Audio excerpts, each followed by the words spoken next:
시간은 인문계열 유형별 논술 전형의 이해에 대해서 얘기할 서문여자고등학교 이유정입니다. 네, 혜원여자고등학교 김명현입니다. 인문계열 유형별 논술 전형의 이해에 대해서 이야기를 시작해 보겠습니다. 선생님, 인문계열 논술 시험의 유형에는 어떤 것이 있을까요? 예, 논술 전형에서 교과나 비교과가 반영되고 수능 최저가 반영될 때도 있지만 합격을 가장 결정하는 큰 요소는 논술 시험인데요. 인문계열 논술 시험의 유형을 그래서 그런 측면에서 확인하고 접근하는 굉장히 중요한 일입니다. 인문계열 논술 시험의 유형의 가장 대표적인 유형은 종류는 크게 세 가지인데요. 첫 번째로 언어 논술, 인문 언어 논술을 실시한 대학이 가톨릭대, 경북대, 경희대를 포함해서 제일 많습니다.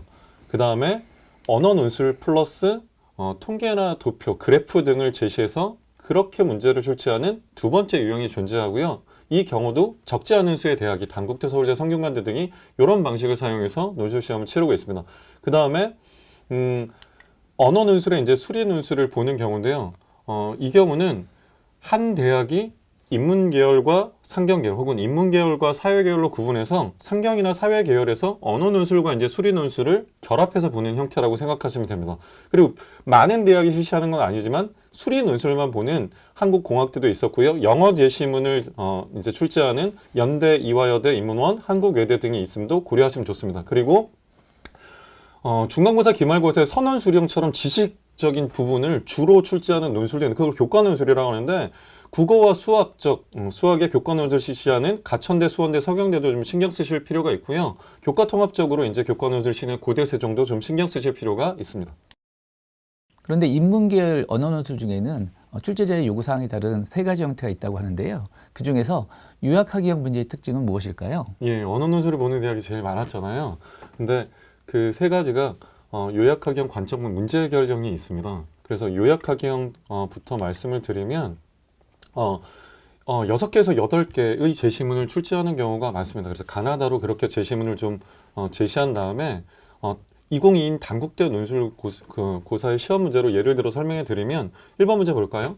가에서 단어 하나를 찾고 그 단어를 이용하여 가의 내용을 요약하시오. 즉, 길이가 어느 정도 있는 제시문을 제시해서 그 제시문 안에는 중요한 것과 덜 중요한 정보가 섞여 있죠. 그 중에 중요도를 따져서 중요한 것을 골라내고 그걸 간추린 언어로 표현할 수 있는지, 그래서 제시문의 핵심을 파악해서 표현할 수 있는지를 보는 요약하기형 문제가 이렇게 출제되곤 합니다.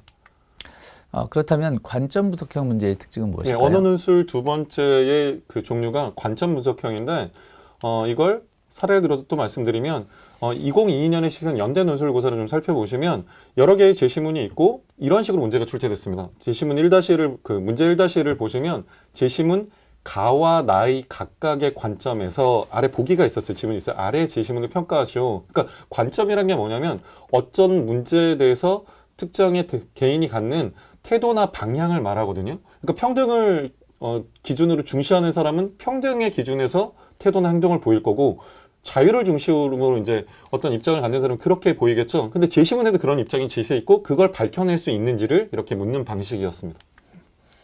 마지막으로 문제 해결형 문제는 어떤 특징이 있나요? 예, 이것도 사례를 들어서 좀 설명을 드리면요.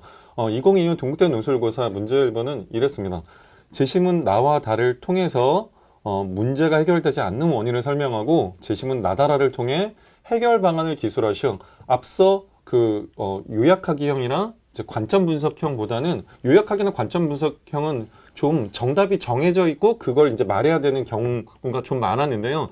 이 경우는 특정 문제 상황을 주고 좀 개방형 질문처럼 여러 개의 답이 다 답이 될 수 있는 경우로 출제되는 경우가 많았습니다.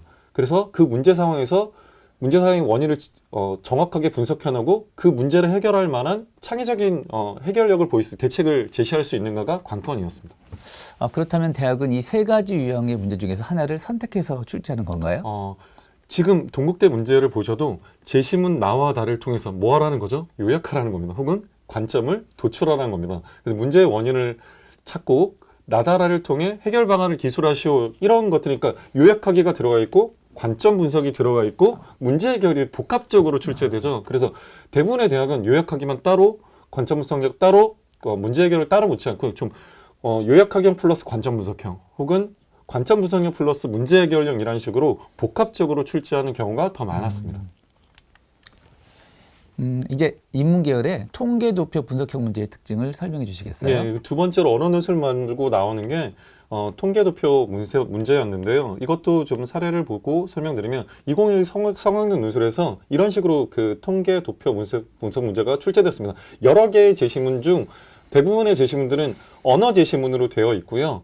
특정 제시문이 이렇게 도표나 그래프를 가지고 있습니다. 그래서 문제를 보시면 제시문 가의 내용을 나라를 이용하여 비판하고, 즉 통계나 도표에 제시되어 있는 것들을 활용해서 뭔가 다른 것과 결합된 언어 제시문 결합된 문제 풀이 과정을 보이라는 건데요. 그럼 이 도표는 어떤 방식으로 이제 처리했어야 되느냐? 전체의 평균을 말하거나 시작점과 끝점의 시간의 흐름에 따른 추이, 변화치를 말하든가, 아니면 특정 대상이 대단히 높은 수치나 대단히 낮은 수치를 가질 때 그걸 파악하고 왜 그런지를 도표나 그래프를 통해 제시할 수 있는지 등을 묻는 방식이었습니다. 다음으로는 인문계열의 상경계열이나 사회계열 학생들에서 볼 수 있는 수리 논술이 있습니다. 수리 논술 특징은 어떻게 되나요? 네, 인문계열 학생들이 논술 시험 볼 때 가장 걱정하는 부분이고 가장 어려워하는 부분인데요. 그런 사례를 좀 보시면 그래프나 이렇게 도표가 제시되는 경우도 있고요. 아래처럼 일단 언어적인 기술로 어떤 수치들에 대한 정보를 쭈르륵 제시합니다. 그리고 이거의 답이 이런 게 예시 답안이다라는 게 오른쪽에 있는 건데 보시면 공식입니다. 수학 공식을 동원해서 그 공식에 맞춰서 제시된 정보를 답을 구할 때 이제 점수를 받게 되고 어느 정도 답이 정해져 있는 거죠. 저보다는 이제 이용 선생님께서 수리 논술을 좀 잘 아시니까 이 부분에 대해 좀 설명해 줄 수 있을까요? 네, 인문계열 학생들도 수리 논술을 본다고 하면 출제 범위가 정해져 있습니다. 그래서 학생들이 수능에서 공통 과목으로 배우는 수학, 수학1, 수학2를 기반으로 확률 통계까지 포함해서 문제를 출제하고 있습니다. 그렇군요. 그래서 수원, 수2, 확통이란 과목을 중심으로 출제되는 걸 잘 파악해서 인지하면 좋겠군요. 네, 그러면 이제 인문계열 논술 전형의 대비 방안에 대해서 간략하게 정리해 주시면 좋겠습니다. 네, 이제 학생들이 최종 논술 전형을 지원하게 하면 논술 시험 대비가 돼 있어야 되는데 그때 첫 번째로 제일 먼저 강조해 주실 건 내용적 측면입니다. 그럼 내용적 측면은 어떻게 하느냐? 일단 과목 중심으로 생각하시면 돼요. 일단 국어 과목 중심으로 국어 과목 준비를 하면서 뭘 갖춰야 되느냐? 독해력입니다. 근데 제시문이 70%쯤은 비문학 제시문이 출제가 되지만 30%는 시나 소설, 수필 등의 문학 제시문이 출제가 됩니다. 따라서 비중이 좀 많은 일단 비문학 제시문부터 독해력을 갖추는 게 좋습니다. 그럼 어떻게 갖추냐? 이건 지금 올해 수능 특강의 그 독서 제시문과 정답 및 해설지입니다. 그러니까 대부분의 학생들이 그 논술 전형을 쓰면서 정시를 같이 준비하는 경우가 많거나 교과 종합을 쓴다고 해도 수능 최저, 수능에 영향을 많이 받는 경우가 대부분이기 때문에 논술 전형 시험 문제만 막 이렇게 독해력만 하겠다고 준비하기가 좀 어려운 측면이 있잖아요. 그래서 그 수능 준비와 논술 준비를 좀 병행하는 방법으로 EBS 수능권 독서를 준비하면서 제시문을 이렇게 하고 오른쪽 아래를 보시면 1문단, 2문단, 3문단에서 단락격 요약이 돼 있잖아요. 이걸 찾으면서 요약하기 능력을 좀 키우시고요. 위쪽에 해제가 보이죠? 이거 사실 긴 글을 요약해서 이렇게 이제 좀 옮겨놓은 형태입니다. 그리고 이 안에 각각의 입장이나 관점이 되게 분명히 제시가 돼 있거든요. 그래서 독서 공부를 하면서 단락격 요약을 하고 짧은 요약물을 써보면서 요약하기 형 문제에 대한 대비와 관점 분석형 문제에 대한 대비를 하면서 좀 독해력을 키우면 좋고요. 그 다음에 시와 소설, 수필 같은 것도 EBS 교재를 활용해서 좀 독해력을 갖추실 필요가 있습니다. 두 번째로 이제 내용적 측면에서 국어교과 말고 사회교과와 연동해서 생각해 볼 필요가 있습니다. 사회교과가 주로 인문계열 논술 시험에 내용 제시문으로 나올 때가 많거든요. 그럼 이제 어느 과목이 많이 나왔지? 그 과목을 열심히 하면 도움이 될 테니까요. 살펴보시면 통합사회가 65건, 사회문화 52, 생윤 39건, 경제가 32건. 그럼 이제 인문계열 논술 시험에서 주로 사회계열에서 더 많은 빈도를 지니는 게 통합사회, 사회문화, 생윤, 경제였다는 거 알고 선택 과목도 저 과목 중심으로 좀 하시고 저 과목의 어떤 내용 공부, 핵심 개념이나 기본 공부가 논술 시험에도 도움이 될 수 있다는 걸로 좀 병행해서 같이 가시면 좋을 것 같습니다. 그리고 이제 나머지 부분은 형식적 측면인데요. 논술 시험은 분명히 시간 제한이 있습니다. 그래서 그 시간 제한을 염습을 안 하고 염두에 두지 않고 가서 그냥 막 써버리면 두 가지 문제가 발생합니다. 뭐냐면 안 쓸 걸 쓰게 되고 쓸 걸 빼게 됩니다. 그리고 논술 자기 답안의 짜임새도 없어져서 높은 점수를 받기 힘들거나 그거를 이제 해결할 수 있는 방법은 계율을 짜는 겁니다. 계율을 짜서 넣을 거 필요한 걸 넣고 불필요한 걸 빼고 짜임새를 좀 갖춰서 연습을 하실 필요가 있고요. 두 번째는 뭐냐? 만연체로 쓸 때는 사람이 채점합니다. 이게 OMR 판독기가 리딩하는 게 아니고 사람이 채점하기 때문에 전달력 높은 문장을 구사해 줄 필요가 있어요. 그럼 만연체보다는 두 줄, 세 줄 이하의 간결체, 간결한 문장을 표현해 줄 필요가 있고, 그 다음에 제일 감점 요소가 큰 부분이 뭐냐면 제시문의 내용을 그대로 옮겨 적어서 감점을 많이 받을 때가 있습니다. 그래서 핵심, 단어 위주의 핵심어들을 차용해서 자신만의 언어로 답안을 작성해야 될 필요가 있다. 그다음에 마지막 이제 준비와 관련돼서는 대학이 각각 발표하고 있는 선행학습 영역평가 결과 보고서, 그 다음에 대학 입학처에 제시되어 있는 논술 가이드북, 그 다음에 입학처의 논술 동영상. 논술 전형을 준비한다 그러면 학원부터 이제 찾아가는 학생들이나 학부모님들이 계시는데 그게 아니라 그렇게 굳이 먼저 돈부터 쓰지 마시고 여기 있는 금방 제시한 선행학습 역량평가 결과보고서 그다음에 가이드북, 논술 동영상으로부터 먼저 출발하셔서 좀 부족한 부분이 있다고 할 때 그 다음 선택을 하시는 게 좀 더 합리적인 준비라고 생각합니다. 그렇군요. 예. 논술 전형을 준비하면서 유의해야 될 사항은 무엇이 있을까요? 앞서 대비 방안에 말씀드렸고 이제 좀 조심할 부분에 대해서 좀 말씀을 드리면요. 모집단에 따라 한 대학이 두 가지 유형의 논술 준비를 할 수, 앞서 이제 상경 사회계에서 다른 언어 논술만 보다가 언어 플러스 통계 도표를 보다가 갑자기 언어 논술 플러스 수리 논술을 보는 대학들이 있다는 거죠. 그런 게 건대, 경희대, 숭실대, 이화여대, 중앙대, 한양대 5군데가 있습니다. 따라서 나는 언어 논술밖에 준비 안 했는데 갑자기 사회 논술이나 수리 논술 쪽으로 넘어갔다 그러면 합격 가능성이 현저히 떨어지게 되거든요. 그러니까 요 6개의 대학을 지원하실 때는 어느 쪽을 할 건지, 그래서 수리 논술까지를 할 수 있는지 없는지에 따라서 좀 주의를 해주시는 게 좋고요.